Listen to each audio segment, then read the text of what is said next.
when you preserve, you know, your water student, I don't need to explain. There are variety of, the more the variety, the more will be your food security, the future generation. Because if some variety gets infected with the pest or disease, then you can get genes from which are resistant from other varieties and cross it and develop better variety. This has been, this has been, in a very, what I should say, traditional way. The farmers have evolved all the varieties. Even Goa, Kazan lands, of course, now they are not put to proper use, but there are hundreds of rice varieties evolved by some small state like Goa by the farmers. So, just to further highlight and give you a picture of what is biodiversity. I am just further amplifying the idea, amplifying the concept that what is the species diversity, it is the ecosystem diversity, it is genetic diversity. And types of diversity. There are many, of course, forest biodiversity, plant biodiversity, animal biodiversity, microbial biodiversity, so on and so forth. Just these are illustrative examples, not exhaustive, to give you an idea. So it sustains, these are the healthcare, food, livelihood, ecological balance. For the biodiversity is required. You are seeing, I think, newspapers and all other things. Most of the, either we face drought or we face floods. So, okay, these floods and droughts were also there in the last 2000 years or 5000 years since the dawn of civilization. But now the problems are acute. The moment some rain comes and cloudburst happens, the banks of the rivers get, broken and the flood will enter immediately. Why? Because you are destroying the vegetation along the banks of the river. But building walls, concrete walls cannot reduce the velocity of water. But biodiversity, the natural vegetation can reduce the velocity. So the damage will be less. And people can again come back to their life after the flood. But the floods and everything, because of improper urbanization, unplanned development and growth. So biodiversity is useful for ecological balance, I mean to say that point. Now, just what is Indian scenario? Our country is really a great country because God has given so much to this country, which rarely few countries can match with us. If you see all over the world, there are only 17 mega biodiverse countries in the world, out of which India is one. And 8 Babylonian centers of origin, you might have read this. India is one. And vast repository of traditional knowledge. See, Goa also is very, very rich in traditional knowledge because of the Western gods, and people live always in balance with nature. Just go back 100 years back. Everything was dependent on the traditional knowledge. If you have a cow, nobody would have gone to a doctor, allopathic doctor, and some grandmother will give some potion from the surrounding herbs and shrubs. You will go around and bring something and make something and add some pepper to it and cure it. But nowadays we say that this is some cold weather, go to hover and take some tablets and we cure ourselves with that. So I am not telling that is great or this is great, but different. But the point I would like to emphasize here is that to the extent possible, it is better to get treated with the local scientifically proven knowledge. There are many things. The traditional knowledge we are very, very rich. So biodiversity without traditional knowledge is of no use. Biodiversity with the traditional knowledge will be of great use. This I would like to emphasize here. As I told mega-cluster, you see, we have only 2.4% of land area and 4% of marine area, but accounts for 8% of recorded species of the world. You can see, we have a huge population of both human as well as cat. In spite of that, we have such a huge biodiversity. That is really a great thing. Now, if you see little bit, I am here again, little amplifying it and extrapolating. 4 out of 34 global biodiversity hotspots are in India. 5,150 plant and 1,837 animal species are considered endemic. Lot of wildlife. We have 16 major types of forest and 251 subtypes of forest. This is the diversity, just to give a glimpse of what is biodiversity in India.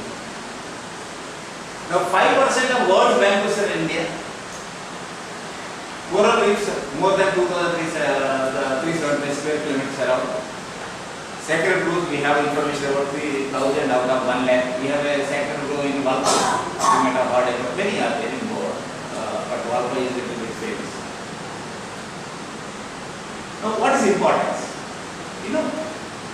Whenever you see, it is natural for the human being. Whenever something comes free, we think that it is we don't value it.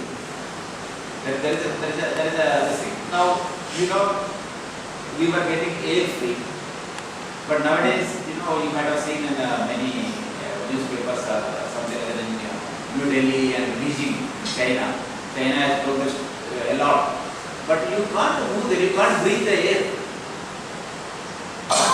And Delhi is also sometimes in some places assuming dangerous. So minimum things what are required?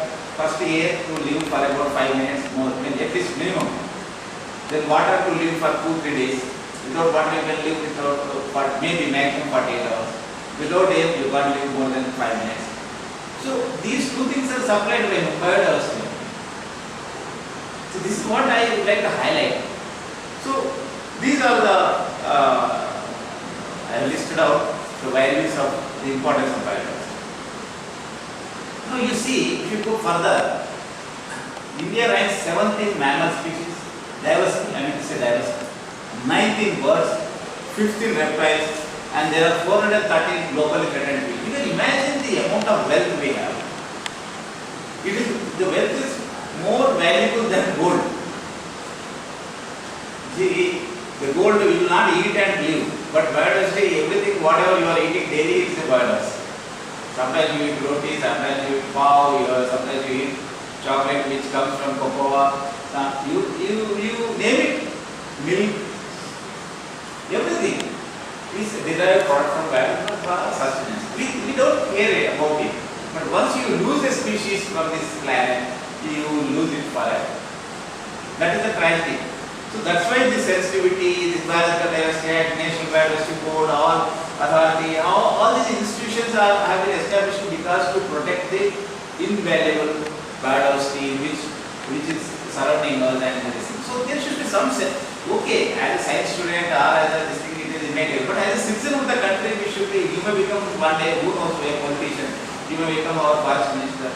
Then you should have some inclination to develop, because your word will be a policy. Your word will be a law. So that much, but unless you have some positive orientation, you can't contribute for the development of society. Anybody can live in this world, even while coming, I saw many straight are also living. We are also living. Then what is it? They are also living. We should contribute something positive where the human being has been given some thinking capacity to help other living organisms and to think about the welfare of the society and all this. So unless you have knowledge, unless you articulate better, you cannot influence the society. This is what I would like to, as a field administrator, I am not basically an academic who is giving a lecture to you. So from that point, unless the knowledge is put to use, there is a full use. A little bit of knowledge has to be put to practical use. Now this from plants point of view also. 17,000 about angiosperms, algae, 2,200 lichens and 60-70. So this is the amount of, very rarely any country can match with it. I told in one of the slides that there are 17 megabiodiverse countries. That's all. Maximum you can stretch it to 20. Out of almost 200 to 250 countries. Now biodiversity and livelihood. Actually, even I have eaten last rainy season. Rainy season is coming to an end now. This typho, cassia tora, that weed comes along the roads and everything. What we in Goa and Karnataka, this Konkan belt, especially, they eat the young leaves and when first monsoon after this. I also eaten it as a sabzi, that is. But we are more familiar with amaranthus, palak and other things. But what I should say, with your permission, sarcastically, the highly civilized people don't eat typho. Weed, roadside plant. But it is good for health. You eat it and see. The point is that when we think that in a little bit of like derogatory way and